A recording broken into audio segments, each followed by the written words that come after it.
his sons, having played sport at a local level in Leeds, Andy and Fast Signs have a long history of helping local sports clubs and organisations like Kippax Welfare Rugby League, Garforth Rangers Football Club and North Leeds Cricket Club with products such as events banners, honours boards and changing room signage, as well as providing signs and graphics to the mighty Leeds Rhinos and Leeds United for over the last 30 years.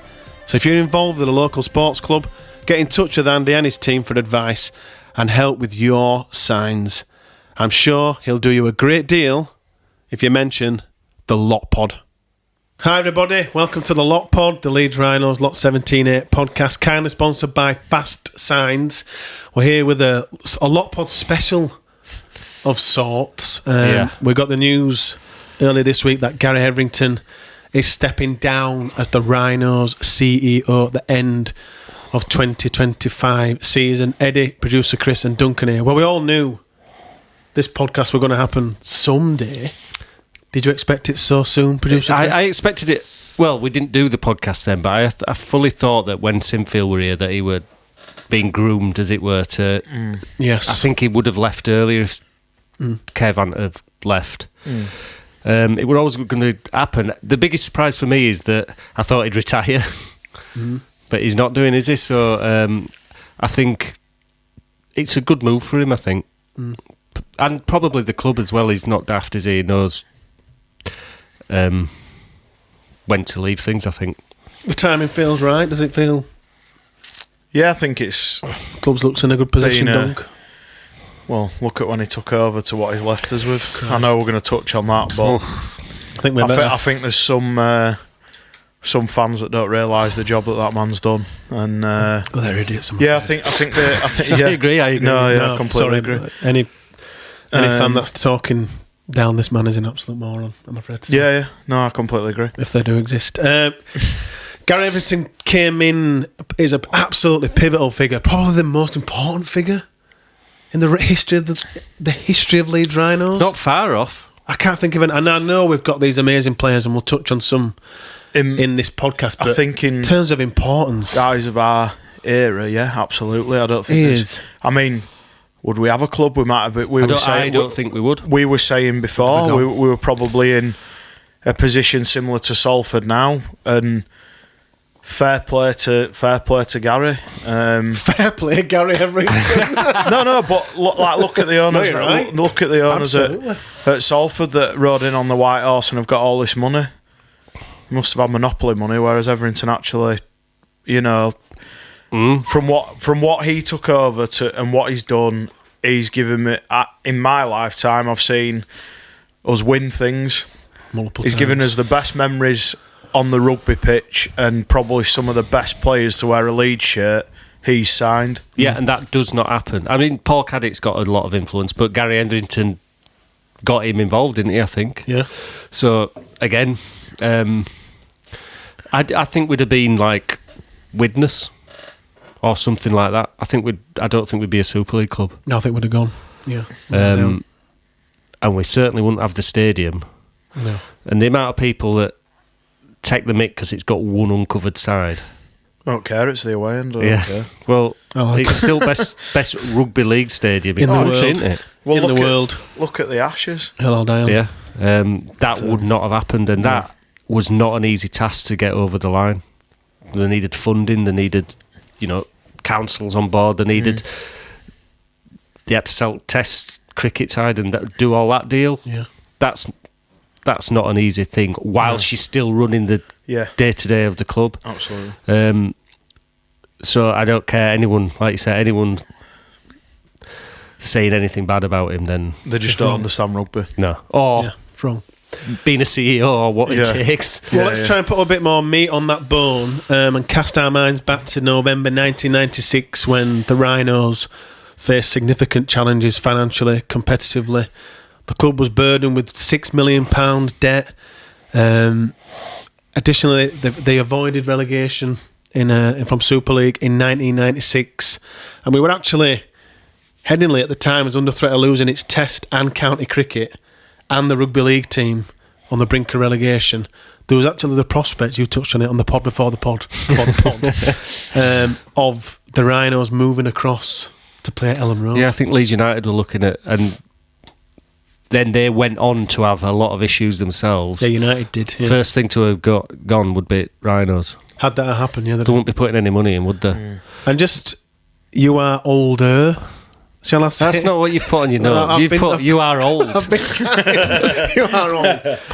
But what? Just can you give us a taste of 1996 at the time? Because you sort of said earlier that you were in 1996. The Rhinos. Yeah, well, was I've talked not a good about place. 1994 and 95 before. There were quite a lot of optimism around it, but there obviously stuff going on underneath that fans don't. Especially, I was 16, 15, 16, 17. I can't remember, but you don't really know about all that stuff. You just like watching it. But I can remember 96 and that sort of time, and it was just. I almost gave up myself. Did you? It's probably the only time.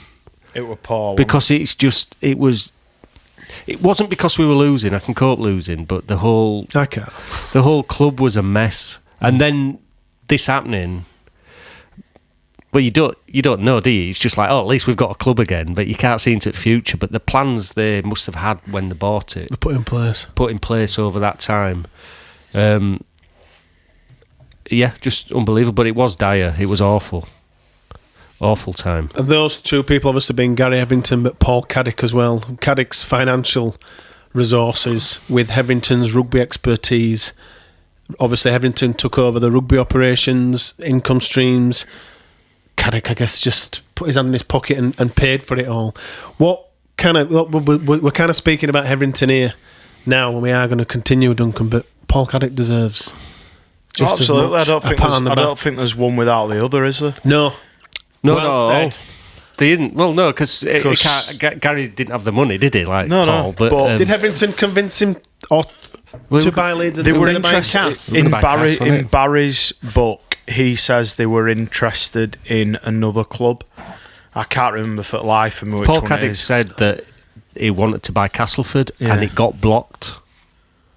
They didn't. Brilliant. They didn't let him buy Castleford. I don't know who blocked it. Because he's not a Leeds Rugby League man, is he? I think he was a rugby union man. So again, just to shift it back onto Gary, that to persuade him to do that. And what's amazing now, you see clubs, even football clubs and things, they're reliant on the owners pumping money in.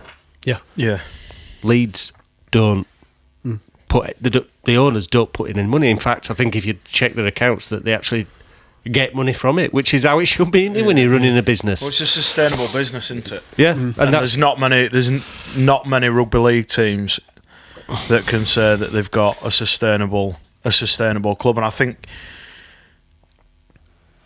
that goes under the radar, and there's a lot to be said for it, especially when you look at teams going out of business, but like putting more money in than they can afford to put in. Yeah, as much as people have, and we've jested a little bit on here about him being tight and stuff, but actually, I think when you look when you look to the signings that he's made, which we're going to touch on, and actually, I think some of the fans that are turning around going, good riddance and all this lot, you just haven't got a clue what that guy's done. Without, and I'll say it again, without Gary Hetherington, they're into Leeds Rhinos. No. So literally because he did the rebranding. That ground when he took over was it was awful. It was awful, appalling. Whereas it's turned into now, like Chris said, it's the best rugby league ground in the country, in the world. And they bought the club for £1, which just kind of highlights just the extent, not only of the kind of financial difficulties, but the facilities. Because if there was anything of any great worth, obviously the financial takes more, but if there's no way that they got it for £1. Key achievements in that time, we mentioned the stadium, the importance of the modern facilities that we have now.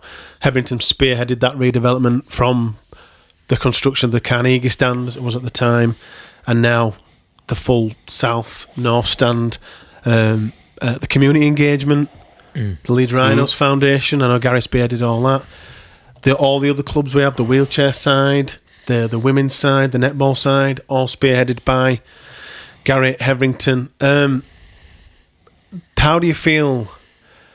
Do you think this has the wheels been in motion for since Ian Blease? I think it's since Kev, but I think we hit a fork in the road. I think before. When did JJB get this new director's role? This year, last year. That to me, did you could think be it was totally wrong? But I feel like it was a bit earlier than that. I think you were right with the Kev thing. I think that's them not training him up, but handing over the reins. Yeah, I think he'll be doing a lot. He will have been doing a lot more than what that role suggested, because it were a bit of a made up that diversity. And I'm not saying that it shouldn't be a role, but I think it's been going on since then. And then obviously the Blease appointment, I reckon we're looking at a few years that he's been thinking, I'm going to... He's probably just wanted people in place that he can trust. Yeah. Because that'd be a massive thing. You can't just bugger off, can you? No. And fair play for him to think like that, because some could just go, do you know what, I've had enough, it's not worth the flack I get, it's not worth the sleepless nights, the stress, because he'll be under it. I think, and I asked you that question, but I'll answer it. I think initially Kev was 100% the man. Yeah. I think he was the man when he came in, and he had whatever role it was at the time, and he became coach, and for whatever reason it didn't work out. It happens. And I think at that time Gary, Paul Caddick, everyone at the club have gone, actually, we've just had Kev here, and perhaps it isn't a job for one man. We may need a team here on this one. Then across the time we've brought in, obviously JJB's been around, and then we've brought in Ian Blease. So I think they've put a team together now to kind of cover all bases and spread it out, rather than one man spearheading the whole thing. I don't know how Hetherington did it for so many years. No, it's a big company, isn't it? And sports is is different to a normal company. Yeah, it's not like because you're reliant on results and stuff, and that's something that in some respects Gary Hetherington can't influences it himself. No, not directly. It's with the people that he puts in. The employees. And we've had a really poor 6-7 years, haven't we? And I think there's a lot of off-field things that will have influenced that. Building the stadium is not an easy thing. No. And then maintaining the Super team. League side. We had the bloody COVID stuff, and our biggest asset were as biggest the noose round his neck, because we couldn't generate any money from the stadium. There's a hotel on it. Yeah. So to navigate all that, if you're going through something like a pandemic and everything shuts down, but you've just got a small stadium that, it's not good, is it? But when you've got that big stadium that runs events and all that sort of thing, all the corporate side of things, to manage your way through that, and like we say, be self-sustainable, so not putting money in, because it's all right. Somebody like, say, Derek Bowman with Lee, he pulls that money, gone, aren't they? Yeah, they've gone. So the fact that Hetherington's made us sustainable, in itself is a massive achievement. Let's talk about some of the on-field successes just in the time that Gary Hetherington has been with Leeds Rhinos. Leeds have won 8 Super League Grand Finals. 2004, obviously the first ever Super League title. 2007, 2008, 2009, a hat-trick, 3 consecutive championships under Brian McLennan, and then again in 2011, 2012, 2 more under Brian McDermott, and then again in 2015, a historic, treble winning season, obviously Super League, Challenge Cup and League Leaders Shield. 2017, the last Super League title under Gary Hetherington's leadership so far. 2025, potentially still to come. We've seen such riches, Duncan, under this man's leadership. You just reel those off. In 2004, and again, we touched on it briefly before you arrived tonight. In 2004, when I was at Old Trafford, when we won, finally won, I said to my granddad at the time, he said, I can finally die happy. I've seen it. I've lived it. So from that moment there, I'd have been a happy man if I'd have never seen it again. And yet, here we are. We've seen it multiple occasions and 3 times at Miles. Yeah. Well, I'll just pull it back a bit, because 1996 came in and did the club. We were in the grand final in 1998. and we won a Challenge Cup final in 1999. So they were like an immediate impact. So, but I think what his greatest thing there was realising what would be successful, and that was the young kids that we had coming through, and he put it all on that, culminating in. Which one was your favourite? We got a couple of favourites from those. The 99 Challenge Cup win was my favourite. You love that. Because I love that team. You absolutely love that. I love that team. I love it. They were a great team, weren't they? Yeah. It was just... I think that 98 and 99 was... Having watched Leeds, you kind of went to Wembley and you were going for a day out. You didn't really expect to beat teams. Do you know what I mean? Like when... Because we got so used to losing these games. Yeah, because you didn't think you were ever going to see it. You just expected. They started really bad as well, didn't they? Yeah. Martin a fire scored for London. I can remember. I was there with my dad, and I can remember going, "Not again." And I think he like I said, the 99 side, he found some diamonds in the rough as well. From his Sheffield days, it was a mixture of academy. We had the likes of Darren Fleary, who'd come in from Keighley. Anthony Farrell signed Keith Senior wanting that team. He came later on in playoff final. But I mean, he is literally, for me, being a part of me seeing players I never thought I'd see in a Leeds Rhinos shirt. Just on that 99 side, he came in, realised that we needed some leadership and a special player, and everyone calls him tight. Well, what did he do? Yasin Harris. Bought Yasin Harris. Bought Yasin over. Who was, in his time at Leeds, was one of the best players in the world. He's still one of the best players I've seen in a Leeds shirt to this day. Can't believe he went to rugby union. I was devastated. I didn't believe it. I remember exactly where I was. But then you think about what he went for. He went for £500,000, didn't he? Yeah. Which is like... And it meant Danny Maguire came through. At that time... It was unheard of getting anywhere near six figures for a rugby player. And we thought we were going to come back. And don't forget, we successfly sued Bradford. Gary Hetherington won that, didn't he? Yeah, he did. Yeah. Hetherington won everything. And then I think, like we were saying about like the tightness, like you've signed a New South Wales current... Like, he was a current New South Wales captain at the time when we signed Badeiras. He'd captained New South Wales that year. You can't even... Ali Lauatiti. Get your head around that now, can you? No, Ali Lauatiti. That's it, look at the list. But even 99, like, when we signed Brad Godden, I remember people saying, why have we signed Brad Godden? What a player he was. And he were unbelievable. He were amazing. And I think it's... Like you said, He's not only developed the first team, it's everything that goes into the first team. You can't say enough about our academy. Our academy was putting us on the map long before teams had academies. Yes, true. And it was, and then we've been like the pioneers of so many things in rugby league where teams have gone, we need to do that. We need a training base like Kirkstall. Yeah. Why are Leeds winning everything? Or why were we? So I think, he's been incredible for the club for what he's done. There's no one that needs to put money in. There's always going to be the Leeds Rhinos, and the only reason there's always going to be a Leeds Rhinos is because of Gary Hetherington and the work that he's done. And we're all frustrated with the past few years, aren't we? But it'll come good. Oh, it will. At some point, because that's how it works, isn't it? These cycles. It's just ours is going. Well, the wrong side of the cycle at the minute. Yeah. Yeah, and there'll be fans that are younger than me that will have grown up watching the golden generation and thinking it's going to happen every year, and that's what it's like. Yeah.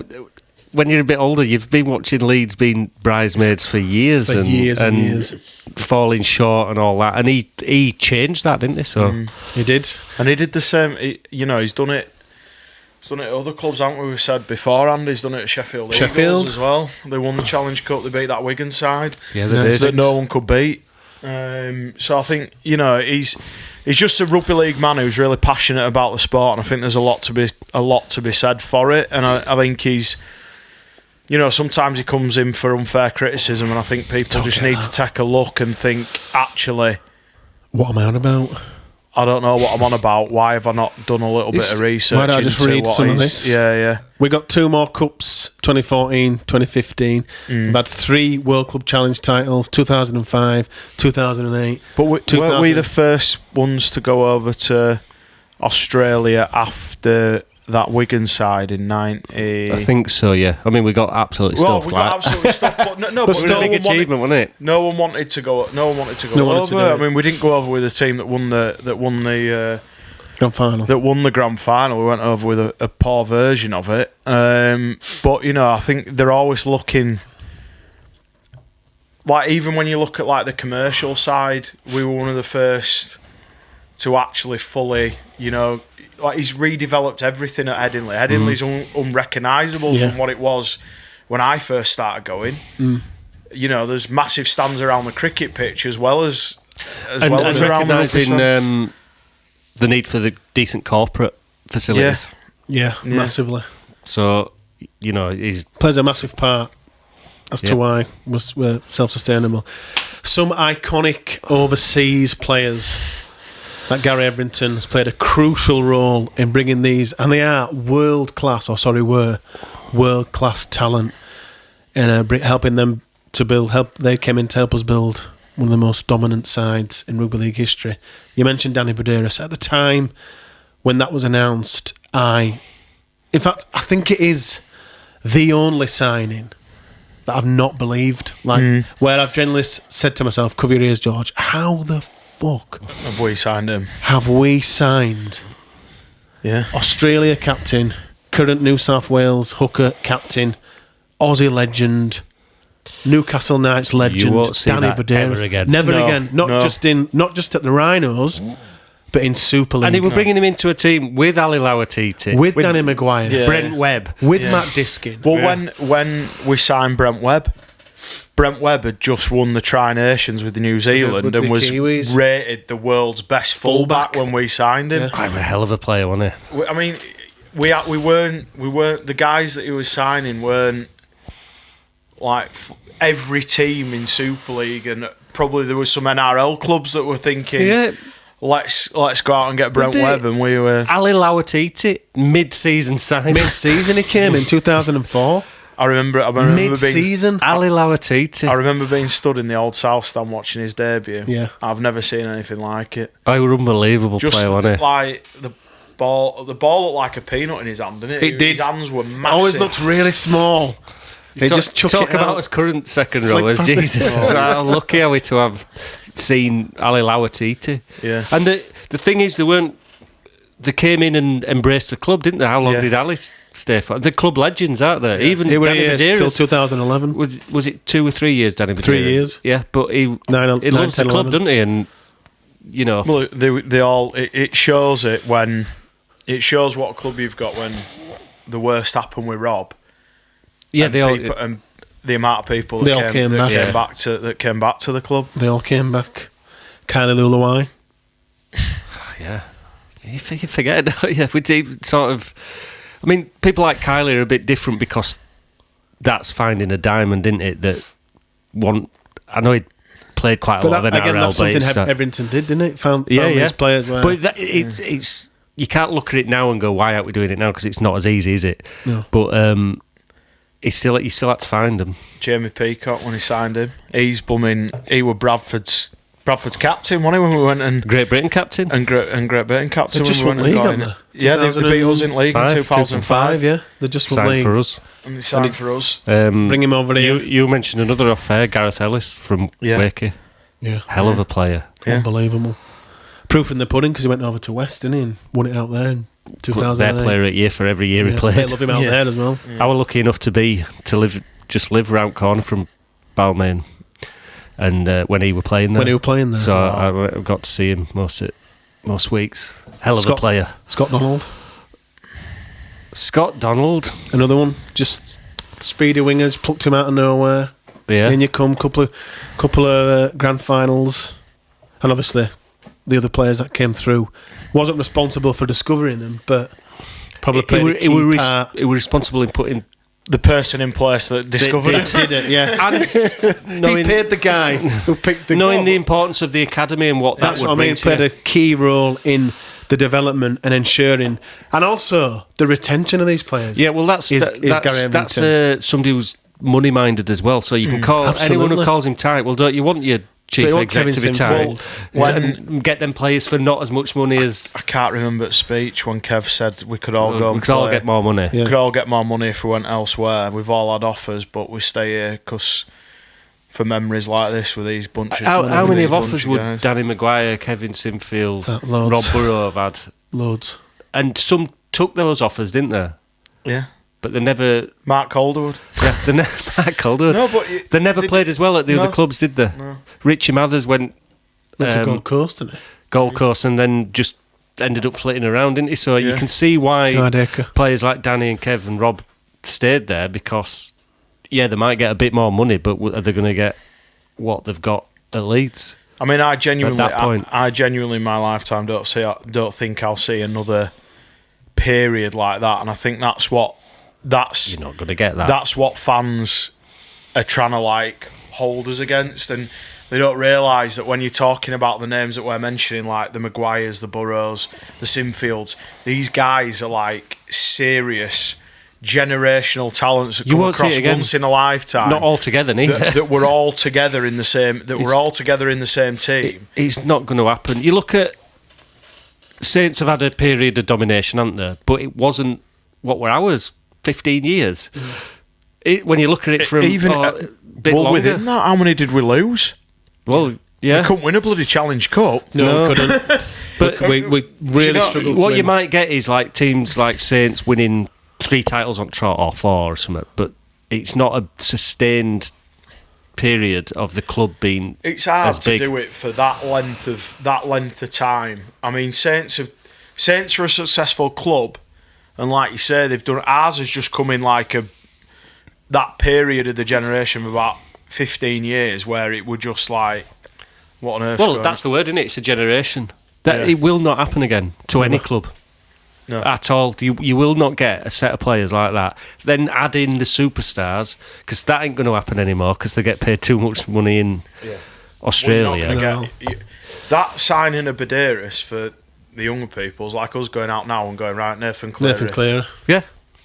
That is what it's like. That's the signing that was literally that was made that Hetherington managed to pull off. And the weight of that signing is just as that'll be a modern day Nathan Cleary. So what's next for the Rhinos? As part of this transition and Gary Hetherington stepping down as CEO, at the request of Hetherington, he wants to spend 2 days a week, this is quite unique, supporting London Broncos in their bid to find new ownership and develop the game in the capital. Now, this comes as there's loads of rumours that just won't go away that the NRL are considering buying the English game.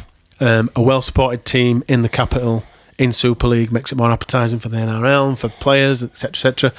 Matt Adamson, former Rhino, according to the Mole over at 9 Wide World of Sports, is jetting out to England next week and is in charge of the job that is going to shape the London team with Gary Hetherington. Obviously, they have a link because Hetherington brought Adamson to Leeds. They've also got that quarter spot where they can have, 10 players in the championship, so they can perhaps Adamson's. I don't think there's actual quota. No. I think they can have as many as they want. An agent currently, and has been working in as an agent, so he might have some contacts there, and it brings together. To me, I think this is a really good idea for someone. We've just spoke about how we were in '96. Obviously, he's not got that length of time, but. Is Gary Hetherington the perfect person to go to London and say, right, guys, you need to do this? Because he's been there and done it. He's the perfect person he's got contacts himself, Yeah. Super League has always needed a London side, a strong London side. And I think you might see the end of London Broncos, personally. And I don't think that's a bad idea. It's too much fucking baggage. They don't play... But maybe looking at a new London side with...